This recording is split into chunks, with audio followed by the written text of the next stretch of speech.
अब देखो यार, अगर तुम लोग AEW और WWE के फैन हो तो ये वीडियो तुम्हारे लिए होने वाले गए, क्योंकि AEW के डबल और नथिंग पेपर व्यू को लेकर WWE ने मेजर काउंटर प्रोग्राम अनाउंस कर दिया है। एजे स्टाइल के TNA पर रिटर्न होने को लेकर एजे स्टाइल का काफी बड़ा स्टेटमेंट आ रहा है। AEW के ऑल इन वीकेंड के अंदर डस्टिन रोड्स कुछ मेजर करने वाले गए। तो गाइस, वहीं AEW में स्टॉकली हाथवे के फ्यूचर प्लान को लेकर बैक स्टेज से मेजर अपडेट आ चुकी है। तो गाइस, चलिए बिना किसी देरी के शुरू करते हैं इस वीडियो को। और सबसे पहले बात करेंगे AEW के डायनामाइट के व्यूअरशिप की। बात करें अगर यहाँ पर AEW के डायनामाइट के व्यूअरशिप की, तो गाइस ये बात तो आप सभी को याद होगी। लास्ट वीक जब AEW का डायनामाइट शो हुआ था तो AEW डायनामाइट को 6,24,000 व्यूअरशिप मिली थी। बट यहीं इस हफ्ते जब AEW का डायनामाइट शो हुआ तो AEW डायनामाइट के काफी सॉलिड होने के बाद भी AEW डायनामाइट की व्यूअरशिप 1 लाख से ज्यादा गिर चुकी है। और AEW के इस हफ्ते डायनामाइट को करीबन यहाँ पर 5,21,000 व्यूअरशिप मिली है, जो AEW डायनामाइट की one of the lowest viewership है। और क्योंकि USA के अंदर एक बार फिर से NBA प्लेऑफ शुरू हो चुका है, तो इस हफ्ते यहाँ पर दो NBA प्लेऑफ गेम्स के साथ AEW डायनामाइट के हेड टू हेड जाने की वजह से AEW डायनामाइट की व्यूअरशिप पर मेजर इंपैक्ट पड़ा है। और अब ये देखना दिलचस्प होगा कि जब तक यहाँ पर NBA गेम्स होते गए AEW की व्यूअरशिप यहाँ पर आने वाले हफ्तों में और कितनी गिरती गए, और AEW कंपनी NBA की वजह से कितनी व्यूअरशिप में लॉस सहती गए। बट गाइज, चलिए फिलहाल आगे बढ़ते और बात करते हैं AEW सुपरस्टार स्टॉकली हाथवे की। गाइज, ये बात तो हम सभी लोगों को मालूम है। इस हफ्ते AEW के डायनामाइट शो के ऊपर करीबन 5 महीनों के बाद स्टॉकली हाथवे AEW के टेलीविजन पर हमें देखने को मिले। और यहीं स्टॉकली हाथवे के AEW पर रिटर्न होकर FTR को ज्वाइन करने के बाद अब AEW में स्टॉकली हाथवे के फ्यूचर प्लान सामने आ रहे हैं। गाइज, यहाँ पर WON ने इस चीज को कंफर्म कर दिया है कि AEW के अंदर स्टॉकली हाथवे FTR को लास्ट ईयर के ऊपर ही ज्वाइन करने वाले थे। और लास्ट ईयर ही AEW कंपनी स्टॉकली हाथवे और FTR को लेकर प्लानिंग कर रही थी। बट AEW के अंदर आउट रनर के आउट ऑफ नोवेयर फेमस होने के बाद AEW ने FTR के प्लान को होल्ड पर रखते हुए AEW के अंदर आउट रनर को पुश करने का फैसला किया। बट अब यहाँ पर जब आउट रनर की हाइप काफी कम हो चुकी है तो AEW कंपनी एक बार फिर से उनके ओरिजिनल प्लान पर वापस जा रही है। और AEW के अंदर एक बार फिर से यहाँ पर FTR को पुश किया जाने वाला है। और AEW के अंदर हमें यहाँ पर आने वाले टाइम में स्टॉकली हाथवे FTR के मैनेजर के तौर पर देखने को मिलेंगे। और देखना दिलचस्प होने वाला है कि AEW के अंदर स्टॉकली हाथवे और FTR का ये टीम रन कैसा जाता है। बट गाइज, चलिए फिलहाल आगे बढ़ते और बात करते हैं TNA के साल के दूसरे सबसे बड़े पेपर व्यू स्लैमवर्सरी 2025 की। गाइज, यहाँ पर ये बात तो हम सभी लोगों को मालूम है, TNA रेसलिंग के स्लैमवर्सरी पेपर व्यू इस साल यहाँ पर लार्जेस्ट अरीना UBS अरीना में होने वाला है, जिसकी कैपेसिटी 20,000 से ज्यादा है। बट गाइस, TNA के स्लैमवर्सरी पेपर व्यू के लिए इस अरीना में TNA की कैपेसिटी करीबन 4100 के बराबर रखी गई, जहां पर 4100 टिकट में से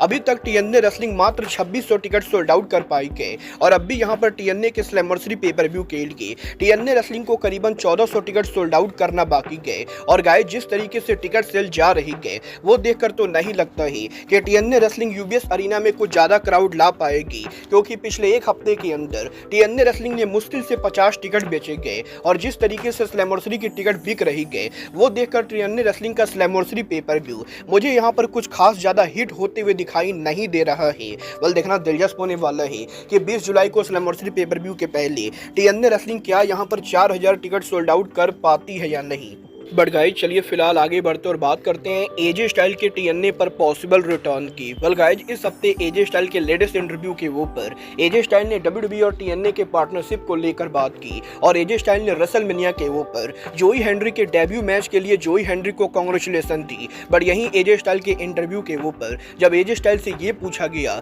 कि क्या यहाँ पर WWE और TNA के इस पार्टनरशिप के अंदर एजे स्टाइल रिटायरमेंट से पहले TNA के अंदर वन टाइम अपीयर हो सकते गए, और अगर यहाँ पर एजे स्टाइल को TNA रेसलिंग के अंदर वन लास्ट मैच रेसल करने का मौका मिले तो एजे स्टाइल TNA में किस रेसलर को फेस करना चाहेंगे। तो एजे स्टाइल जवाब देकर ये कहते गए कि अगर यहाँ पर उन्हें TNA में वन लास्ट मैच रेसल करने का मौका मिलता है तो वो यहाँ पर TNA ओरिजिनल फ्रैंकी कजेरियन को फेस करना चाहेंगे। और एजे स्टाइल का ये कहना है कि कजेरियन और एजे स्टाइल ने लगभग अपना रेसलिंग करियर एक साथ शुरू किया था और इन दोनों ने TNA रेसलिंग के बिगिनिंग को देखा है। और अब यहाँ पर जब एजे स्टाइल का करियर एंड पर आ रहा है है तो एजे स्टाइल टीएनए रेसलिंग के अंदर अगर रिटर्न करते गए तो वो टीएनए ओरिजिनल फ्रैंकी कैजेरियन को लास्ट मैच में फेस करना चाहेंगे और वो यहाँ पर टीएनए रेसलिंग के अंदर अगर यहाँ पर लास्ट मैच रेसल करते गए तो वो मैच वो कैजेरियन के साथ रेसल करना चाहेंगे। मतलब ये तो आने वाला टाइम बताएगा कि डब्ल्यूडब्ल्यूई एजे स्टाइल को टीएनए में जाकर कैजेरियन को फेस करने का मौका देती है या नहीं। बट गाइस चलिए फिलहाल आगे बढ़ते और बात करते हैं एनजेपीडब्ल्यू सुपरस्टार हिरोमू ताकाहाशी की। वेल गाइस इस हफ्ते हिरोमू ताकाहाशी के लेटेस्ट इंटरव्यू के ऊपर हिरोमू ताकाहाशी ने एलआईजे के लीडर टेत्सुया नाइटो के एनजेपीडब्ल्यू डिपार्चर को लेकर बात की, जहां पर हिरोमू का ये कहना है कि टेत्सुया नाइटो का एनजेपीडब्ल्यू कंपनी को लीव करने का डिसीजन पूरी जापानीज रेसलिंग को हिला चुका है और अब भी यहां पर एनजेपीडब्ल्यू में काफी सारे लोग ये बिलीव नहीं कर पा रहे गए कि नाइटो यहां पर सच में एनजेपीडब्ल्यू को लीव करने वाले गए और हिरोमू ताकाहाशी को नहीं पता है कि नाइटो के एनजेपीडब्ल्यू को लीव करने के बाद नाइटो की फैक्शन एलआईजे का क्या होगा। बट हिरोमू का ये कहना है कि डेफिनेटली नाइटो की कंपनी को लीव करने के बाद वो यहां पर स्टेप अप करने वाले गए और वो यहां पर एलआईजे को पूरी तरह से कंट्रोल करेंगे और हिरोमू ताकाहाशी नाइटो के एनजेपीडब्ल्यू लीव करने के बाद एलआईजे के अंदर काफी सारी नई चीजें करने वाले गए और वो ये होप करते गए कि नाइटो के जाने के बाद भी फैंस यहां पर एलआईजे को सपोर्ट करेंगे। मतलब ये तो आने वाला टाइम बताएगा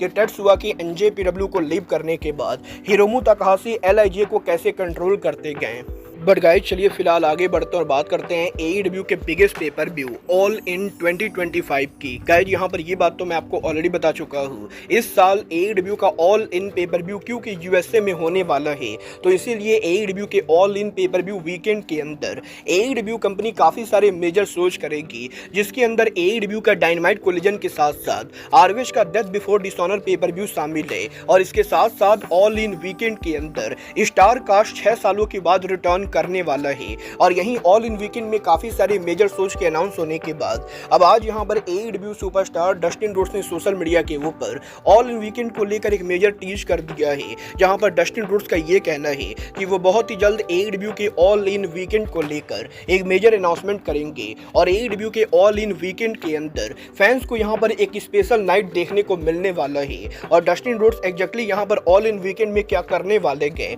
ये तो अभी तक डस्टिन रोड्स ने क्लियर नहीं किया है, बट डेफिनेटली एईडब्ल्यू के ऑल इन वीकेंड के अंदर हमें यहां पर इस साल काफी सारी स्पेशल चीजें देखने को मिलेंगी और ये देखना दिलचस्प होगा कि रेसलमेनिया वीकेंड में करीबन 38 इंडिपेंडेंट रेसलिंग शोज होने के बाद ऑल इन वीकेंड के अंदर कितनी इंडी रेसलिंग कंपनी टेक्सास के अंदर एईडब्ल्यू के अंडर शो करती गए। बट गाइस चलिए फिलहाल आगे बढ़ते और बात करते हैं एईडब्ल्यू के upcoming paper view AEW double और नथिंग 2025 की। वेल गाइज बात करें अगर यहाँ पर एईडब्ल्यू के डबल और नथिंग पेपर व्यू की तो गाइज ये बात तो हम सभी लोगों को मालूम है, इस साल एईडब्ल्यू का डबल और nothing paper view AEW company 25 मई को एरिजोना के अंदर करने वाली गए और यहाँ पर एईडब्ल्यू के डबल और नथिंग पेपर व्यू के अनाउंस होने के बाद अब एक बार फिर से डब्ल्यूडब्ल्यूई कंपनी एईडब्ल्यू के पेपर व्यू को काउंटर प्रोग्राम करने जा रही है। गाइज यहाँ पर पिछले कुछ महीनों में डब्ल्यूडब्ल्यूई कंपनी लगातार एईडब्ल्यू के हर पेपर व्यू को डाउन करने के लिए कोई ना कोई काउंटर प्रोग्राम करते आ रही है और एईडब्ल्यू के रिवोल्यूशन पेपर व्यू के खिलाफ भी काउंटर शो करने के बाद एईडब्ल्यू के biggest pay per view all in के लिए भी एईडब्ल्यू के खिलाफ डब्ल्यूडब्ल्यूई का सैटरडे नाइट मेन इवेंट होने वाला है। और अब यहां पर एईडब्ल्यू के ऑल इन के काउंटर प्रोग्राम को अनाउंस करने के बाद डब्ल्यूडब्ल्यूई ने डबल और नथिंग पेपर व्यू का काउंटर प्रोग्राम अनाउंस कर दिया है, जहां पर डब्ल्यूडब्ल्यूई ने ऑफिशियली ये कंफर्म कर दिया है कि 25 मई को जब एईडब्ल्यू कंपनी उनका डबल और नथिंग पेपर व्यू करेगी तो सेम डे पर सेम टाइम के ऊपर डब्ल्यूडब्ल्यूई कंपनी एनएक्सटी का बैटल ग्राउंड पेपर व्यू करेगी और हमें यहां पर 25 मई के ऊपर डब्ल्यूडब्ल्यूई के एनएक्सटी का battle ground paper view AEW के डबल और नथिंग के साथ हेड टू हेड जाते हुए दिखाई देगा। और अब ये देखना दिलचस्प होने वाला है कि एईडब्ल्यू के डबल और नथिंग के अगेंस्ट डब्ल्यूडब्ल्यूई के एनएक्सटी के battle ground counter pay per view announce होने के बाद एनएक्सटी की वजह से एईडब्ल्यू को कितना नुकसान होता है और डब्ल्यूडब्ल्यूई का ये counter program pay per view AEW के डबल और नथिंग को डाउन कर पाता है या नहीं। वेल आपको क्या लगता है डब्ल्यूडब्ल्यूई का लगातार एईडब्ल्यू के सोच को काउंटर करना डब्ल्यूडब्ल्यूई का सही डिसीजन है या नहीं? आप लोग मुझे कमेंट करके बताएंगे। बट गाइज अब आज के इस वीडियो में बस इतना ही, मैं मिलता हूं आपसे अपने अगले वीडियो में। बट गाइज तब तक के लिए goodbye, good night and bang.